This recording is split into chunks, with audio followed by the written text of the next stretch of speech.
Chittagong stadium, Chittagong circuit house. এটা হচ্ছে stadium এলাকা। এখানে খুব একটা জ্যাম থাকে না, অলওয়েজ ফ্রি রোড, বিএপি এলাকা এটা।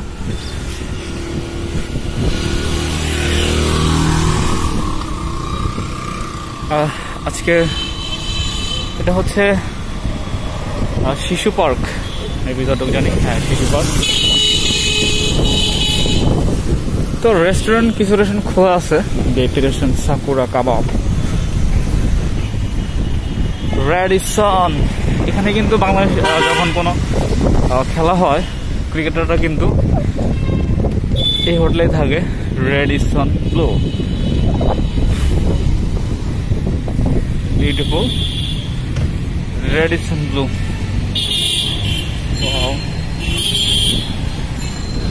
তো চট্টগ্রামের সকল রাস্তায় একটু ব্যস্ত, সকল রাস্তায় কিন্তু ব্যস্ত।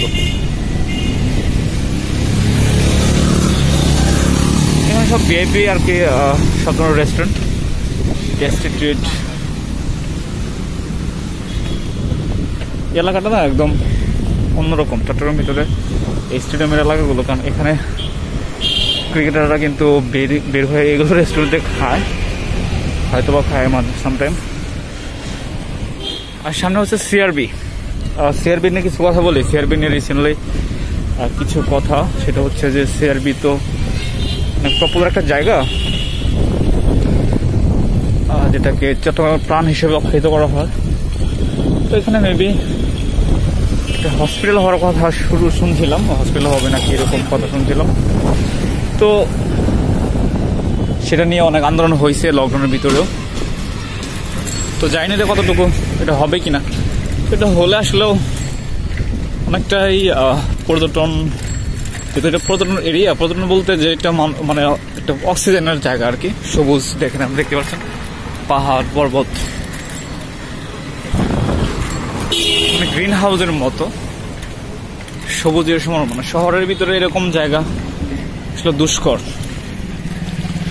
আর এই সিআরবি যদি হারিয়ে যায় তো আসলে শহরের মানুষগুলো যে একটা রিল্যাক্স করতে পারতো, হাঁটাহাঁটি করতে পারতো, বসে ভালো একটা টাইম স্পেন্ড করতে পারতো প্রিয় মানুষদের সাথে।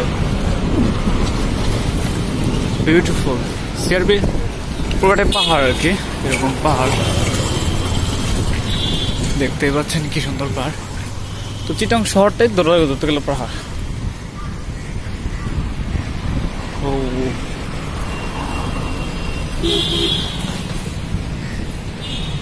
এটা কিন্তু পুরোটাই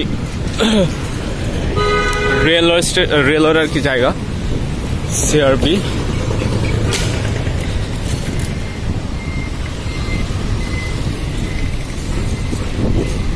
বিউটিফুল রোড। সিআরবিতে কখনো ভাবে আসা হয়নি আমার, ওরকম ভাবে আসা হয়নি যে বসে সময় পার করা। হয়তো কোনো প্রয়োজনে যাইতাম, এখান থেকে ঢুকতাম, যেমন আজকে বেরোইছি ব্লগিং করার জন্য। তো গাড়ি বেশি একটা গাড়ি নেই, একদম কুল লাগতেছে। মানে সিআরবি সত্যি যদি এটা কখনো দখল হয়ে যায়, মানে কোনো যাই হোক, হসপিটাল হোক যাই হোক, যদি একবার দখল হয়ে যায় তাহলে আসলে একটা রিল্যাক্স, একদম কুলনেস, ঠান্ডা, মানে এটা হয়তো আর পাওয়া যাবে না। সত্যি অসাধারণ একটা জায়গা। বিকেলে তো আরো মজা হয় মনে হয়। Beautiful area. এটা পুরোটা বাংলাদেশ রেলওয়ের জায়গা।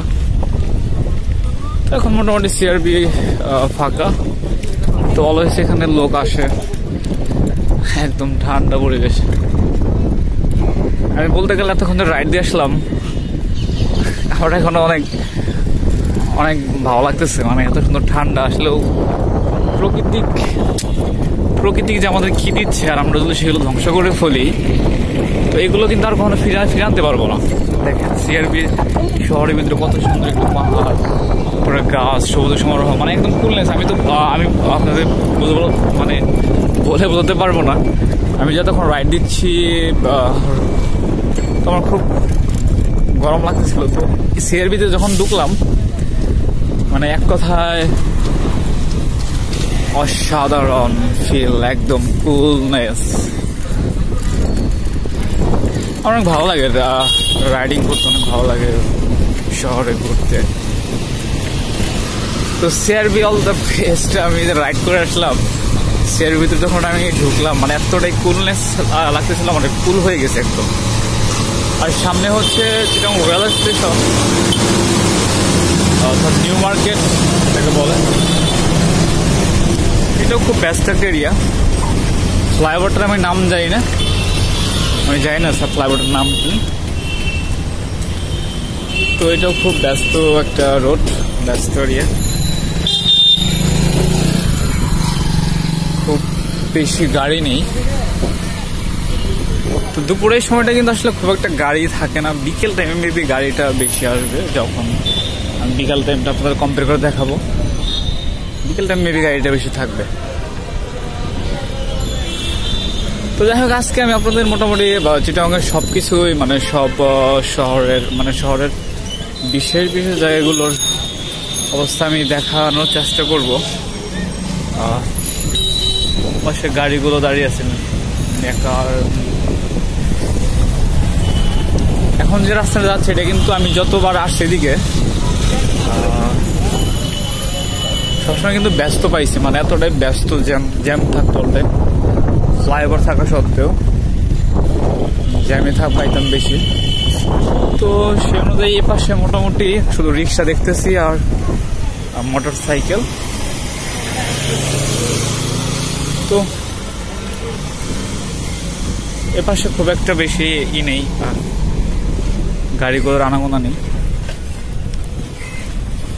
Rajasthan Punjabi and sherwani centre.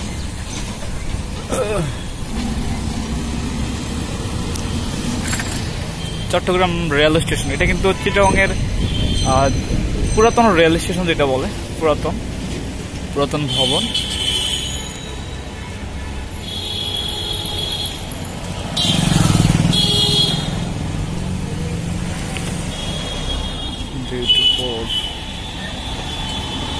এটা হচ্ছে চট্টগ্রামের পুরাতন রেল স্টেশন ভবন। এটা এখন রেস্টুরেন্টও আছে এখানে, আপনি চাইলে কিন্তু দেখেন হোটেল আর কি, এখানে আপনি থাকতে পারবেন। আমি জানি না এর রুলস কেমনে কি থাকতে হয়। তো জোস, এক কথা বিউটিফুল। এটা নিয়ে নেক্সট একটা ব্লগ করবো আমি, অবভিয়াসলি সকালে এসে ব্লগটা করবো। আজকে আপনাদের দেখিয়ে নিলাম আর কি।